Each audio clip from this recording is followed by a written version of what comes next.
Hey guys, how's it going? My name is Seyi Aldejobi. I'm the hip hop music director from WRSU 88.7 FM, and I am here with Soleima. She is a Danish pop musician. Say hello. Hey. All right. So what we're going to do is a little bit of a rapid fire question kind of thing. So I'm just going to ask a bunch of different questions regarding her professional life as well as her personal life. So I guess just to, start off a little easy. First personal question. What's your favorite kind of ice cream? Ooh, is that an easy one? I can't even pick. I guess chocolate. Classic. Chocolate. Can't go wrong with classic. Yeah, that's true. All right. So I guess I'll swing back over to professional. So one question I have for you is, if you could relate your musical style to any kind of instrument, what kind of instrument would you relate it to? Ooh, that's a really good question. Actually, like when I write, I use the piano, but I would say a guitar. That's kind of my main instrument often. Okay, and I was doing a little snooping on your Instagram page for the interview, and I saw you started to pick up guitar. Is that something that you're starting to do now? I've actually, during this isolation quarantine time, I've started to learn guitar, and actually, I've asked my Instagram followers to teach me. It's been really, really fun. Yeah. Put the fan base to work. I would do the same. I would do the same. Okay, another personal question.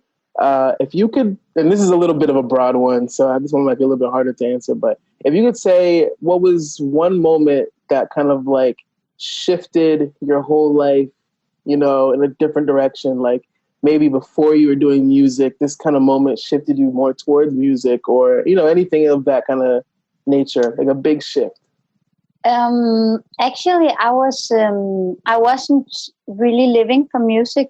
I was studying anthropology, and they made a law in Denmark where you can only study if you study full time.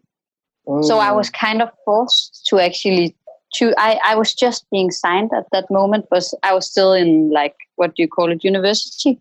Okay. And so I was kind of, I don't know, I wouldn't say forced, but I had to choose between the two. And because I was just signed, I focused on music, and I'm still here. So that was definitely a big change for me.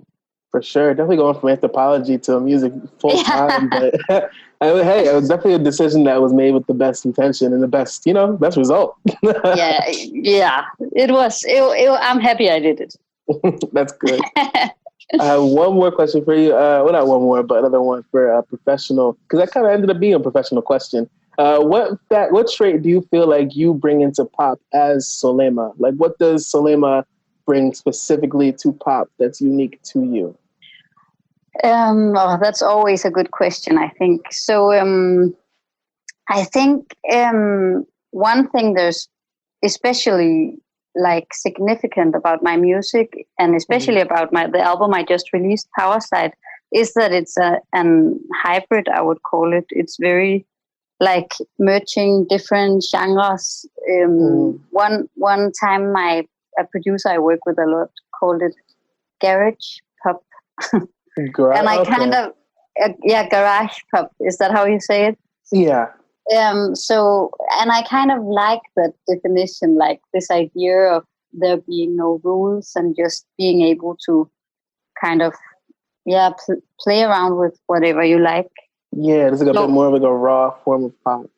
Yeah, I guess. And that's something that's, at least, I don't know if I'm actually answering the question, but at least that is something that is really, really important to me when I write.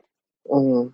Oh, I'm going to go off of that. I actually have two that I'm going to give you back to that because you kind of brought them up. For one, why Powerslide is the name for your album? So it ended up that I was looking at these songs and I kind of saw a common theme for a lot of them, and that was like the loss of self-control and the loss of like power over yourself and your surroundings. And I was writing with a guy who is English speaking, and as people can hear, I'm not. And I came up with this. Thank you. And then I came up with this like word Powerslide, and I thought it meant, or the meaning I gave to the word was like the loss of power, like power kind of sliding away from you. And obviously that's not what it means at all. But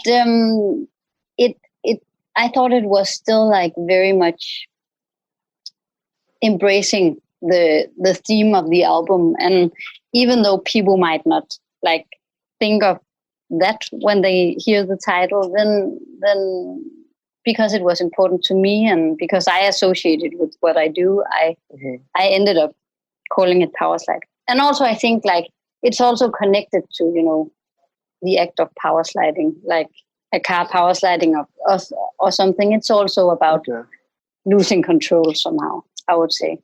Right. It's kind of like a repurposing of the word that's already like, you know, been given to people. I like that. It's interesting. It's an interesting point of view. But so I guess my next question would be, what was the surprising adjustment to being in the music industry? Because, you know, as you mentioned before, you had to make a big shift from like basically thinking you're going to be in anthropology to being, you know, a full-time musician. What was like the biggest adjustment you had to make? So I think actually for me, even though I feel like so lucky, so blessed, all of that to be able to live from music, then like going from having something as your hobby to having it as your work it was a big change for me, because like obviously it's a good thing to be able to live from your hobby. It's such a blessing, but also I think like your hobby turning into a work, there also has like difficult sides and boring sides and hard sides, and all of that was a big change and also a challenge, I would say. Oh, for sure. I can only imagine, because it kind of becomes like something that you do normally. You certainly have to put these rules and restrictions and regulations to it. So I can definitely imagine. Yeah, and it needs to be something, you know, that it needs to be something that you can like, that grows and you can make money from, and you know, the whole business side of it. Whereas if it's your hobby, it's more like I'm doing it for me and it's something I do just to have fun, you know? Yeah, but then it kind of becomes bigger once you become, for sure. All right, so we've had a lot of pretty deep professional questions. Let me get you a personal one. Back to the chocolate ice cream. Right. If you had to say, what's your one guilty pleasure? Like as far as food or recreational things to do, like what's your one? Oh, I have many, but I wouldn't like, but actually one thing I do, and I don't know if it's a guilty pleasure, it's a pleasure. I like to watch these like TV shows, historic TV shows from like, you know, old England. Do you know the show Downton Abbey? Oh, I know of it, but I haven't watched it. That my sisters love that show, though. Yeah, good things. It's like super corny. It's stuff, and it's so good. So those kind of shows I really enjoy. Okay. Are you like a history buff? I mean, I guess anthropology kind of like primes you to be a history buff a little bit, but is that like your thing? Okay. Yeah, but this is not really history. It's more like, you know, just, I wouldn't say bad television because a lot of people enjoy it, but like easy television about a lord and his mate or something. Okay. I definitely got to check it out one of these days. You're not the first person that's told me about it. Yeah, you should check it out. It's fun. Okay, I got another. It's kind of in the middle between professional and personal. If you could go back to any era in music, what era would you go back to? Oh, my God. Oh, I got a good one. You got a good one? Oh, it's just like there's so much good stuff in all of them. You know what I mean? Yeah. I guess maybe the 70s. That would, that might be like. I'm sorry. Go ahead. No, what are you saying? I was gonna say, just to expand on that a bit, if you had to pick one location, like, would you want to be in the 70s during like the UK? Because that would be like punk, right? Would you want to be like in there during that era, or would it be like a different area? Yeah, I am. I guess maybe the US actually, with Hendrix and all of that. Okay, word. That would and the whole hippie movement. Okay, nice, and nice. everything around that. That's definitely something that, yeah, I've listened a lot to people from that era, and yeah. That's really where it's calling you to. Okay, that's what's up. Would you go to Woodstock? Yeah, I would indeed. You would? Yeah. Wouldn't you? No, too many people. But so that kind of brings you to my next question. If you had to pick between a venue to play at, are you going to pick generally big festival crowds or more intimate coffee show like audiences? Oh, that's actually impossible for me to answer, because I think like it gives so like the mood and the vibe and what you give and what you get. It's so different from the small to the big venues, and it's just I wouldn't be without any of those experiences. I think like a small intimate venue can be as special as the festival sites. Okay. So actually, for one of your favorite show memories, do you have one? Like, was there maybe a show you played coming up that was really important to you, or maybe a show even more recently that kind of like solidified your standing? Or there are definitely like some of the first shows I played in, like some of the shows I played in Denmark of my own shows where I was actually the one selling the tickets is definitely like, that was a big moment for me to be able to like meet people who were listening to my music. That was very, very special. But then also I was just actually in the US supporting a US band playing my first US tour. And that was so very special as well. And that was something completely else. It was about meeting people who didn't necessarily know my music at all. And then presenting it to new people. And that was an amazing experience, and I feel so lucky to have been able to see your country that way. That is a really awesome point of view.